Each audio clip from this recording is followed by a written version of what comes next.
दोस्तों हम लोग ज्योतिष में कर्म सिद्धांत को पढ़ रहे हैं। इसका जो रेफरेंस है वो स्कंद पुराण है और स्कंद पुराण में बृहस्पति नीति शास्त्र में आपको पूरा रेफरेंस मिल जाएगा। तो हम एक एक करके पॉइंट को कवर करते हैं कि कर्मा थ्योरी में उन्होंने ऋषि ने बताया क्या था। सबसे पहले आप लोग वर्ड को समझो। Karma karma sounds like kurma. सही बात है। कर्मा कुर्मा से बहुत ज़्यादा कनेक्टेड। कर्म को भूल जाओ अभी कि कर्म है क्या, अभी कुर्मा पर फोकस करते हैं। कुर्मा के बारे में आप लोगों ने जो भी जानते हो उसमें अब यही जानोगे कि ये विष्णु जी के एक अवतार हुए जो कच्छप के रूप में हुए और जो समंदर में बहुत ही विशाल अपने जो सरफेस होता है, सेल होता है, उसमें दुख पीड़ा सेल में उस मतलब भार को उन्होंने झेला था।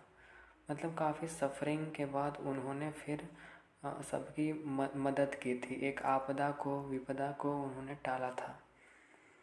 ठीक है। अब हम सब उसी के भांति इन्होंने श्लोक में कहा है कि हम सब सृष्टि में सेम कछपा की भांति ही हम लोग आते हैं और हमारा जो सेल है, ये जो कवरिंग है, यानी कि हम जो खुद हैं, हमारे आसपास भी बहुत ज़्यादा दुख है, सफरिंग है और हमें उन सब को पार करके अपना कर्म को करना है और हमें अल्टीमेटली जो ट्रुथ है लाइफ का, मोक्ष, वो हमें पाना है। उन्होंने ये बताया कि जो कर्म है वो अच्छा नहीं है, वो बैड है, क्योंकि हम सब बार बार इस धरती पर आ रहे हैं, बर्थ ले रहे हैं और जा रहे हैं। फिर से पुनः हमारी जो आत्मा है वो मोक्ष को प्राप्त नहीं हुई है, तो हमारा फिर से बर्थ होता है। क्यों होता है? To complete that karma. Karma का ही सब खेल है दोस्तों, और कुछ नहीं है। हमारा बर्थ तब तक होता रहेगा जब तक हमारा कर्म ख़त्म नहीं होगा। चाहे वो कर्म पिछले जन्म का था, इस जन्म का है, या किसी और का कर्म है, वो आपको इस जन्म में जो भी आप इस बॉडी में हो, आपका सोल जब तक आपके साथ है, उसका जो भी कर्म है वो पूरी तरीके से आप करके उसको समाप्त नहीं कर देते हो, खाली नहीं कर देते हो, तब तक आपको बर्थ लेना होता है। तो यहाँ पर कर्म का सीधा संबंध एक प्लेनेट है शनि। ये आपको बताता है कि आपको आपका कर्म क्या है और ये आपको कर्म का फल भी देते हैं। तो कहीं ना कहीं आपको अपने शनि के साथ जुड़ जाना है। प्रोफेशन, तो प्रोफेशन आपका 10th भाव होता है, 10th भाव, जिससे हम अपना वर्क, ऑक्यूपेशन, ठीक है, और प्रोफेशन आदि का आकलन करते हैं। प्रोफेशन, कर्म अपने आप में बहुत ही ज़्यादा श्रेष्ठ है, किंग है। किंग है, इस दुनिया का बॉस कह लो, किंग कह लो। वो कर्म को इन्होंने बताया है, क्योंकि कर्म से ही सभी त्रिदेव बंधे हुए हैं। वो अपने हिसाब से कुछ नहीं कर सकते, उनका जो काम है वो वही करेंगे। ब्रह्मा का काम है क्रिएट करना, तो वो क्रिएट ही करेंगे, सारे क्रिएचर्स की रचना करेंगे। विष्णु जो है उन सभी क्रिएचर्स का पालन पोषण, उसको सस्टेन करेंगे और वो धर्म की रक्षा के लिए वो इनकारनेट होंगे। ये उनका कर्म है। वहीं रुद्र, इनका काम है डिस्ट्रॉय करना। ये शमशान के राजा हैं, मालिक है, वहाँ पर ये अपना काम करते हैं। उसी तरीके से जो सूर्य हैं, उनका काम ही है कि वो सृष्टि को प्रकाशमय करें और अपने समय पर उदय हो जाए। तो आपने देखा कि जो कर्म है वो तो चलो हम लोग इंसान है तो हम लोग चलता है, लेकिन यहाँ पर भगवान, ठीक है, हिंदू धर्म के जो भी ज्योतिषी जो है, ज्योतिष भी एक धर्म का ही एक हिस्सा है, रिलीजियस थिंग है। तो ये हमारा जो प्राचीन है, वहाँ भी कर्म इसी तरीके से बंधा हुआ है। तो हम तो यार चलो इंसान हैं, हमें तो समझ सकते हो ना कि जब भगवान ही कर्म के बंधन से मुक्त नहीं हो सकते हैं तो हम क्या चीज़ हैं। तो सब पे जो किंग है, जो बॉस है, वो आपका कर्म होता है। हम सब जो अपने कर्म को मोस्टली 3 तरीके से अंजाम देते हैं या करते हैं। एक तो माइंड, हम सब विवेकशील, हम सब जानते हैं, हमारे पास इंटेलेक्ट है, रीजनिंग, हम लोग सोच विचार कर सकते हैं कि क्या करना है क्या नहीं करना है। बॉडी मूवमेंट, पोस्चर, ये सबसे भी हम बहुत अपना कर्म करते हैं। और तीसरा है सोल। ये थोड़ा सा समझना होगा इसको। सोल यानी कि आपका आत्मा, और जो नेचुरल जो आत्मा कारक है वो सूर्य है। सूर्य इसलिए क्योंकि सूर्य ही अल्टीमेट सोर्स ऑफ एनर्जी है सभी का। तो यहाँ पर इन्होंने सोल में वांछिक कर्म को बोला है। वांछिक कर्म में आपका वाक्य, जो भी आप बोलते हो, वर्बल, वो सब कर्म आपका सोल लेवल पर आता है। क्योंकि देखो यार, हम नहीं बोलते, हमारा मुंह नहीं बोलता, ये एक क्या समझो, एक बाहरी चीज़ है बोलना। पर बोलता कौन है? आप नहीं बोलते हो, आपके अंदर से कुछ आती है आवाज़, जो एनर्जी है, जो ऊर्जा है।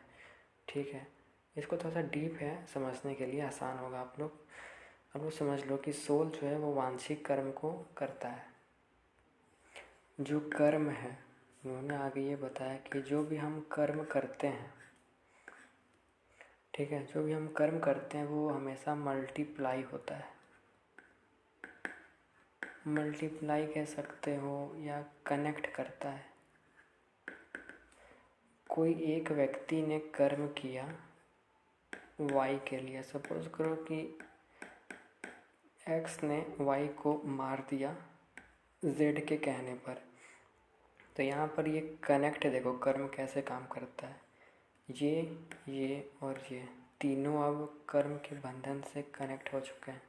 अब जब तक कर्म का फल तीनों को नहीं मिल जाता, इनका बर्थ होते रहेगा, रिबर्थ होते रहेगा इनका। तो नेक्स्ट जन्म में फिर केस उल्टा हो जाता है। अब वाई एक्स को मारेगा, जेड वही होगा, फिर इसको यहाँ पर ले आओ, फिर इसको यहाँ पर, ये साइकिल ऐसा चलता है। हमेशा कर्म जो है, ध्यान रखिए, कनेक्ट करता है, मल्टीपल होता है ये। और उन्होंने ये बताया कि जो हमारा कर्म होता है, जो भी एक्शन है हमारा, उसके लिए मूवमेंट आवश्यक है। मूवमेंट होगा ही होगा। मूवमेंट कहने से अर्थ है मेरा मोशन। और मोशन के लिए वायु तत्व का होना ज़रूरी है। मूवमेंट होगा कहाँ पर?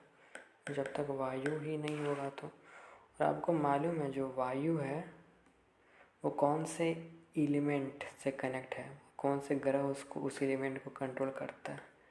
वो सैटर्न है, शनि।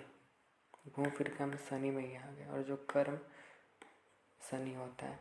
तो आप कोई भी कर्म को करोगे ना, तो उसमें सैटर्न यानी कि वायु तत्व का होना लाजमी है, वो होगा ही होगा। आप इमेजिन नहीं कर सकते हो कि कोई भी कर्म वायु के बिना हो जाए। जैसे कि एग्ज़ाम्पल ले लो, हम लोग, तुम कोई भी काम को सोचो कि मुझे ये बॉटल या ग्लास को उठाना है, तो उठाने के लिए वो कहाँ पर काम होगा? वो वायु पर होगा ना। काम किया आपने तो वायु तत्व का होना ज़रूरी है। जहाँ वायु तत्व, वहाँ पर शनि महाराज देख रहे हैं कि आप कर्म क्या कर रहे हो, ताकि उनको फल भी तो देना है ना। इसलिए हमारे कर्म का, हमारे ब्यूटी, जो बाहरी सुंदरता है, उससे कोई भी कनेक्शन नहीं होता है। आप नहीं कह सकते हो कि ये जो व्यक्ति है बड़ा टिप टॉप है, मस्त इन्होंने कपड़ा पहना हुआ है, मस्त इनकी भुजाएं हैं, मस्त पैंट शर्ट सब पहन के रखा है, तो इसके साथ अच्छा ही फल मिलेगा इसको। ऐसा नहीं होता है। कोई काला व्यक्ति है पर उसका कर्म अच्छे हैं तो उसको फल भी अच्छा मिलेगा।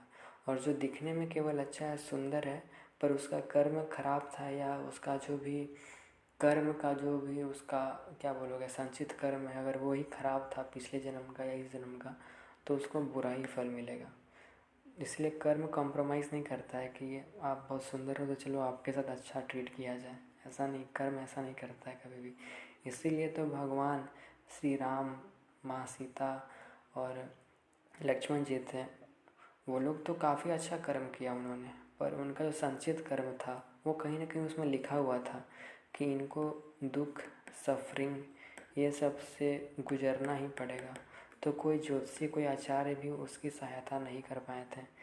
वो लोग तो प्रचंड पंडित थे, वो चाहे तो एक मंत्र फूंक के सारा चीज़ कर सकते थे। पर कर्म, जैसा कि मैंने आपको बताया कि ये सबसे ज़्यादा जो मजबूत है, किंग है, जो बॉस है, वो कर्म है, जो भगवान के लिए भी नहीं बदलता है, जो है वो तो है। तो यहाँ तक आपको क्लियर हुआ आई थिंक। बाकी मैं आगे आप लोगों को और अच्छे से एक्सप्लेन करूँगा जो भी रेस्ट बच चुका है।